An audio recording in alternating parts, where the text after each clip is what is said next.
cette troisième manche de ce scrim de la team DC3 Red contre la team Azeri Utopia. Les NSR étant au first pick cette fois-ci dans cette manche. Avec les pick ban qui vont être choisis dans cette phase de draft. Alors, qu'est-ce qu'on va nous cuisiner là? Peut-être un Mimikyu qui va être open. Attention, j'ai l'impression que c'est vers ça qu'on va se diriger. Mon cher étoile avec un Mew second pick et un Lézargus first pick pour les bans. Alors, est-ce que c'est votre genre de first pick un Mimikyu? Eh bien, j'ai l'impression On va voir ça de suite. Que c'est le cas. Et Dako qui a apparemment beaucoup joué Mimikyu, hein, si je ne m'abuse. Effectivement, le pick est tellement broken et méta actuellement qu'on a envie de le first pick, mais d'un autre côté, il a beaucoup de counter ce Mimikyu. Ils auraient même presque pu s'assurer un Flagados directement avec ce Mélodelph. Oh, un petit Mouscoto pour Athème du coup, j'imagine. Ça fait plaisir. Content de voir Mouscoto sorti. Dako premier mondial Mimikyu. Ah bah là, avec la potion et seulement 2 items, je pense que c'est first Mimikyu. Il est déjà triple médaille dorée là, incroyable. Et à nouveau un ou pas, j'ai l'impression que Starchild aime beaucoup jouer ou pas. Après bon, ça fait partie des meilleurs supports.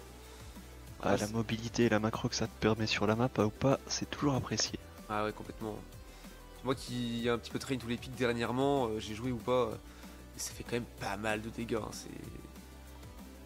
c'est assez marrant. Et puis c'est vrai que la mobilité, voilà, un coup je suis là, un coup je suis pas là, un coup je suis à la base, un coup je reviens, j'ai plein de vie. Oh, c'est fou. Puis plus les décals au portail, c'est satisfaisant quand tu penses à faire un move, tu fais un ult et que tout le monde arrive et que le move se concrétise grâce à ça, c'est une dinguerie. Et du coup, un petit Fonard pour cette vie, ça fait longtemps qu'on l'a pas vu avec Fonard, ça fait plaisir de voir ressortir ce pic. Avec une demi-raid des neiges puisqu'on a résolu sur Locklass. Ce sera à nouveau un Tortank.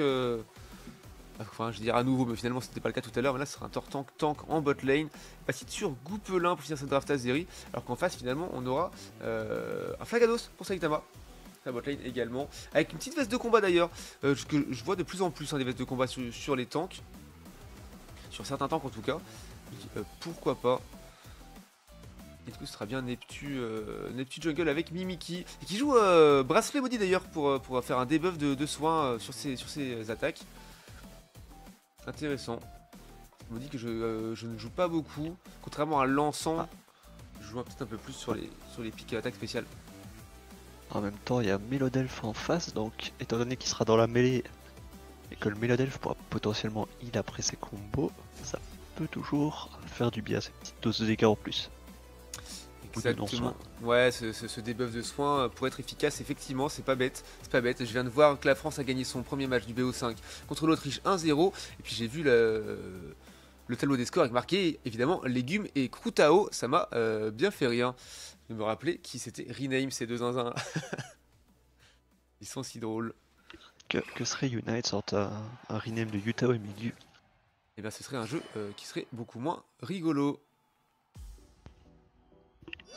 Allez, c'est parti pour cette troisième manche, let's go. D'ailleurs, faut que j'inverse ça. Tac, tac.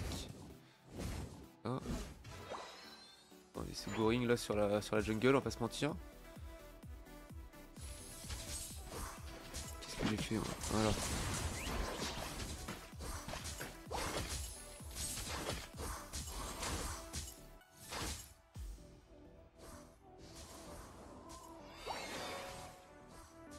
My bad. Je streamer en mousse, du coup je suis pas focus sur mes overlays. J'avais pas tout réglé. Alors qu'on a appris bientôt fini et 2 jungle et 2 côtés. Bientôt le premier gant. Exactement. Je laisse un petit peu la bot lane, sinon cette V est jamais content. Alors que moi je trouve ça inintéressant.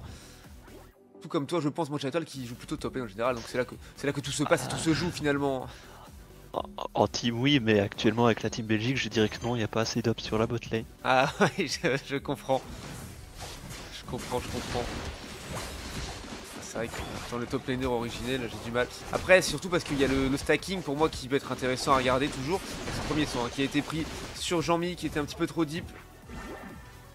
Par Athème du coup. Surtout qu'en ce moment on est dans dans une méta où les junglers vont top, donc c'est aussi intéressant pour voir qui prend le premier avantage. C'est exactement ça, hein. C'est le stacking que je trouve intéressant à regarder en early game et après le gank qui s'ensuit, donc c'est toujours intéressant à ce moment là. Après effectivement on peut regarder. Tentative d'invade hein, de la part de Starchild face à Jean-Mi qui a un léger avantage, hein. Puis il a son petit trou dimensionnel pour s'en aller et revenir pour essayer d'aller chercher quelque chose plus bas. Et voilà bien cover là par ZDBT qui classait petit combo Blizzard Avalanche. Est-ce qu'on peut faire tomber ce ou pas avant la fin du tour émotionnel? Eh bien non, il aura réussi à s'en aller et du coup on va récupérer un petit KO sur ZV avec Yenako sans Giverly. L'occasion pour eux de sécuriser ces Bismid, Sultan Altaria de l'an. On commence à faire un boulot là. Pour le moment, les premiers kills sur le côté, NSR prend petit à petit l'avantage avec une compo assez early avec ce Giverly. Ah, effectivement, Melodel qui n'a pas encore sa gravité, donc il va falloir. C'est vrai qu'il faudrait. Dans ce cas-là, contre un Mimikyu, il faudrait presque mettre le top laner support. En plus, c'était un lock class, on pouvait mettre un lock class multi-exp et laisser Jean-Mi l'expérience pour avoir son 6 le plus vite possible. Je viens d'inventer une nouvelle méta. Rends-toi compte, mon cher Étoile, avec beaucoup de scoring après ces KO à trouver sur la bot lane. Neptune va laisser la base au bot à 2, donc ça va être très bien pour le. On fait les grosses maths, oh, j'adore les grosses maths. Là, très très fine hein, pour faire des gros overs derrière. Ou pouvoir casser très rapidement si on décide de casser pour X ou Y raison, avec seulement entre 2 à 6 points, sans over. Il y a Azeri qui font le choix de jouer le top, laissant le bot totalement free au nécessaire.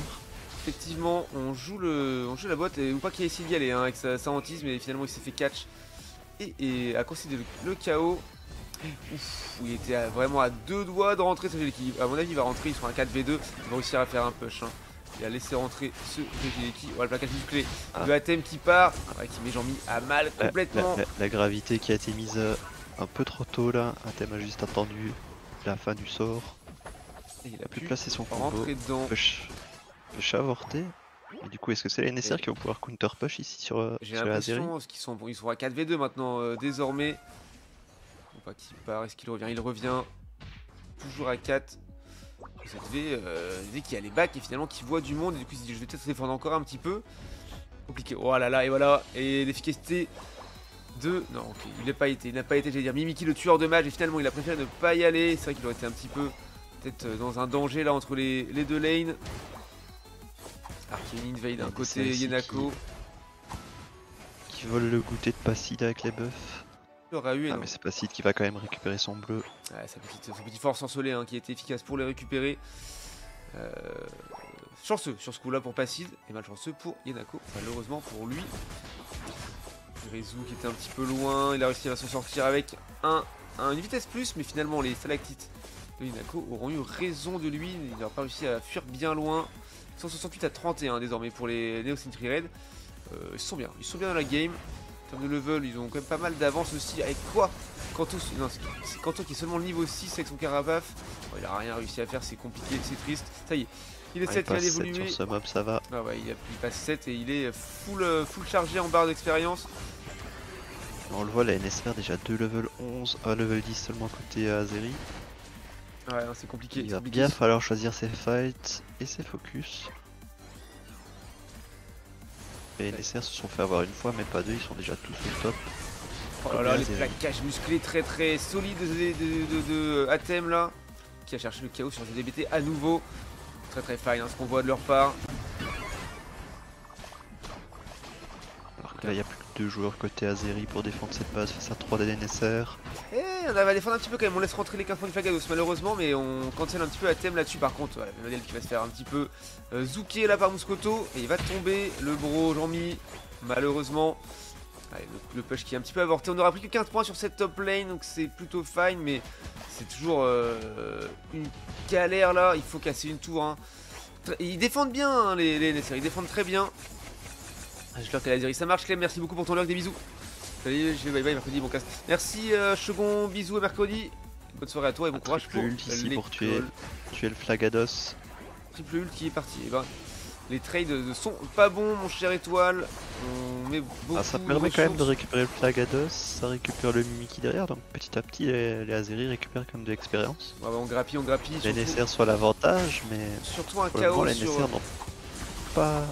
Surtout un chaos sont sur pas un... enfoncés non Attendez, je regarde juste rapidement ici. Hop.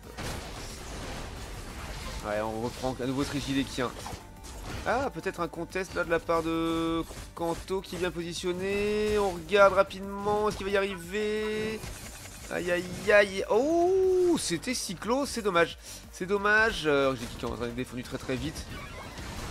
Le GG, ouais, ça aurait pu mettre très bien les Azeri d'avoir ce Regirock et pouvoir continuer le push. Hein. Bon, attention à ne pas rentrer sur une opportune ce Regilé qui souffre. serait bien revenu en XP s'ils avaient eu ce Regirock. Ouais, clairement. Hein. Clairement. Déjà, le shutdown sur Mimiki les a mis un petit peu bien. Ça aurait pu être un petit peu mieux avec ce Regirock dans la poche. C'est pas grave. Il reste encore 42 secondes avant l'apparition du Rayquaza. Il faut essayer de farm un petit peu de chaque côté. Sachant que bien, les NSR n'ont pas de farm à débloquer sur leur lane. Hein. Ils ont un petit peu la jungle et les Altaria. Bon, après, c'est vrai qu'Aziri non plus n'a pas de farm débloqué sur la top. Mais il y a toujours la bot plus la jungle. 190 points d'écart, un peu d'XP d'avance pour la NSR, mais rien n'est joué. Ah, toujours un ce Très bon catch de Kanto là. duel fight de fin. Sur Oh, Starchild, très fine sur là. Saitama. Miki qui est positionné prêt. Ah, il a préféré laisser tomber. Hein. Après, ils sont paquets à 5. C'est une bonne front to back pour l'instant. On va jouer en réception côté Azeri Utopia. Attention à ce tueur de mage là qui saute directement. Oh, les ults qui sont partis. Novaglas, c'est pour la survie de ZVBT. Le fight s'engage hein, pour ce fight final. Pyro Magie qui va faire tomber ce Mimiki. On va récupérer le chaos. Oh là là. Mais les fights finaux des Azeri Utopia sont toujours légendaires à ce moment. Attention, Patid qui est un petit peu dans la sauce. Si vous voulez de reculer que ça trop charge. On va chercher Ninako qui avait voulu grid un petit peu et qui va tomber sous les coups de ZVBT de son fenard. Le flip est engagé. Attention à la forme portail déchaîné de Starchild et c'est Rafale Psy. Et oui, c'est récupéré par Starchild du coup. Je les call. Attention à ceux ou pas en forme portail déchaîné. Il va falloir. La condition sine qua non de victoire, c'était évidemment de récupérer ce Rayquaza. Ça va être compliqué de score. On peut cancel des boucliers, mais il a déjà eu beaucoup de points qui ont été rentrés. 80 points rentrés par Starchild sur la top lane. Il reste 280 points, 200... Oula, je ne sais plus compter. 270 points d'écart. Starchild qui a répondu au précédent Rayquaza de la part de Placide. Et complètement, c'était bien joué, c'était très bien joué, je l'ai call, hein, je l'ai vu. On les connaît, hein, les Rafale Psy Pixel là, qui font du gros dégâts, qui peuvent smite des objets, un peu à la sauce ultra laser finalement. Encore une fois, ce qu'on retiendra, c'est le très bon fight d'Azeri qui, tout le long de la game, ont été derrière en termes d'XP, en termes de points. Ah, le fight final, ça prend un pic, deux pics, et puis voilà, ça a les positions, ça peut commencer le Rayquaza. Ah, le fight a été magnifiquement joué et derrière on punit la moindre mispose, le moindre grid possible, on le punit, on est pixel sur les placements des spells et c'est vrai que le fight s'est complètement remporté. Dommage pour ce smite ou pas, personne pour le zoner à ce moment là. Après hein, on connaît la forme de portail déchaîné qui fait beaucoup de dégâts. Et qui peuvent... Et surtout beaucoup de distance sur les sorts que tu, en plus, hein, pas déchaîné. Sur les spells et sur les autos également. Hein, donc effectivement la condition de victoire là pour les Azeri c'était de récupérer, enfin de l'assister en tout cas, ce Rayquaza pour faire du scoring derrière. Ça n'aurait pas été le cas, mais la façon dont le fight s'est passé était déjà une victoire en soi, je trouve. Et je suis très fier de ce qu'ils ont proposé là comme fight. En tout cas, GG au NSR pour cette troisième manche. Ils ont joué parfaitement leur compo, ils savaient ce qu'ils devaient faire, dans quelles conditions ils pouvaient gagner. Voilà, c'est tout, il fallait jouer groupé, ils ont joué groupé, ils ont trouvé sur cette top lane, c'était sur Starchild je pense au début, et puis Saitama. Ouais c'est ça, premier engage sur Starchild, Saitama derrière, et après ça a déroulé. Hein, on a été chercher d'abord Neptune avec la pyromagie hein, sur deux coups pleins, derrière c'était Yanako qui est tombé, et Athème dans la suite directement, et après ils ont full flip Saitama et Starchild qui est en train de revenir, et Starchild qui a portail déchaîné. Pixel et qui a réussi à prendre cet objet. Salut, oh Marty, comment ça va? Bienvenue mon bro. Hello, comment ça va? Et alors on a Yenako top dégâts la game avec ses 86k dégâts sur Givrali. derrière ZV qui est juste derrière avec son Fenard. Hein. 85k, on a quoi 9 KO hein, pour Yanako contre 4 pour ZV d'ailleurs. On est combien? On est à 11 KO d'un côté contre, il va être quand même un petit peu plus. On va être à 22, hein, donc du simple au double hein, pour les cercles qui est quand même une bien meilleure game hein, tout du long. Ça on va pas se mentir. Top heal de la game, Jean-Mi avec son modèle 104k. Après c'est vrai que Starchild on le voit faire des bons matchs, mais en termes de healing, de heal c'est jamais énorme avec son Hoopa. Ça ou pas par rapport à... Ouais, alors complètement. Moi j'ai déjà vu un Hoopa 180k de heal, c'est pour ça que je sais qu'on peut faire du heal avec. Mais c'est vrai que c'est pas le support qui heal le plus. Hein. Pour ça il faut que les mates prennent les portails, hein, tout simplement. Et en termes de... C'est surtout le full tanking de Jean-Mi là, ouais, 92k. Ouais, bah après, Rayon Lune qui revient très souvent et qui se soigne lui-même ainsi que ses alliés. C'est vrai que les 92k de heal, on a l'impression que les 104k, il les a fait sur lui-même finalement. Mais gros tanking. Après, il est pas mal tombé en early aussi, on va pas se mentir. Le GG pour les NSR, Rémi, let's go, exactement. Le gros GG pour les NSR là-dessus.